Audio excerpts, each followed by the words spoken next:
위안부 피해자들이 일본 정부를 상대로 우리 법원에 낸 2차 손해배상 청구 소송에서 사실상 패소했죠. 판결 이후 이용수 할머니는 국제사법재판소 제소가 필요하다고 거듭 강조하고 있는데요.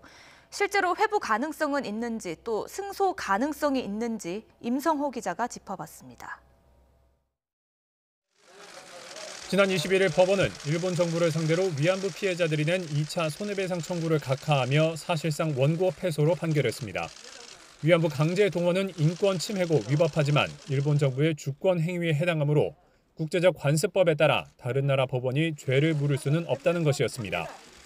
원고 중 한 명인 이용수 할머니는 반발하면서 국제사법재판소에 가겠다고 강조했습니다. 너무 황당합니다. 너무 황당해요. 어쨌거나 저 결과가 좋긴 하고 나쁘긴 하고 간에 국제사법재판소는 갑니다. 꼭 갑니다. 저는 이 말밖에 할 말이 없습니다. 하지만 이 사건이 국제사법재판소에 넘겨질 가능성은 당장은 희박합니다. 국제사법재판소 재판은 분쟁 당사국들 가운데 한쪽이라도 동의하지 않으면 열리지 못하기 때문입니다. 당사국 중 한쪽이 제소했을 때 국제사법재판소가 상대편의 재판 참석을 강제할 수 있는 권한은 사전에 양국이 동의해야만 행사할 수 있는데 한일 두 나라는 이런 협정을 체결하지 않았습니다.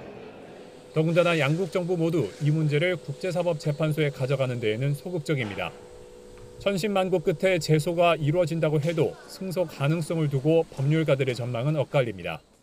이용수 할머니가 대표인 제소 추진위 측에서는 국제사법재판소가 일본의 전쟁 범죄 책임을 인정하고 사죄와 진상규명 의무가 있다고 판단할 가능성이 있다고 전망합니다. 대신 일본 측의 입장도 반영해서 위안부 피해자들의 개인 배상 청구권이 1965년 한일협정으로 소멸했다고 판단할 여지도 있다고 보고 있습니다. 바로 이 점 때문에 국제사법재판소 제소에 신중해야 한다는 전문가들의 목소리도 만만치 않습니다. 위안부 피해자들에 대한 일본의 배상 책임을 인정한 지난 1월 서울중앙지법 판결, 나아가 강제 동원 피해자들의 개인 청구권을 인정한 2018년 대법원 판결까지 통째로 무력화될 수 있다는 겁니다. 그럴 경우 피해자들에 대한 배상이 1965년 한일협정과 2015년 위안부 합의 등으로 모두 해결됐다는 일본 측 주장에 힘만 실어줄 거라는 지적입니다. 이처럼 복잡한 절차와 국내외 정치적 외교적 구도 속에서 일본 정부의 진정어린 반성이라는 사안의 본질이 흐려질 수 있는 만큼 국제사법재판소 제소 추진에는 보다 신중할 필요가 있다는 목소리가 나오고 있습니다. YTN 임성호입니다.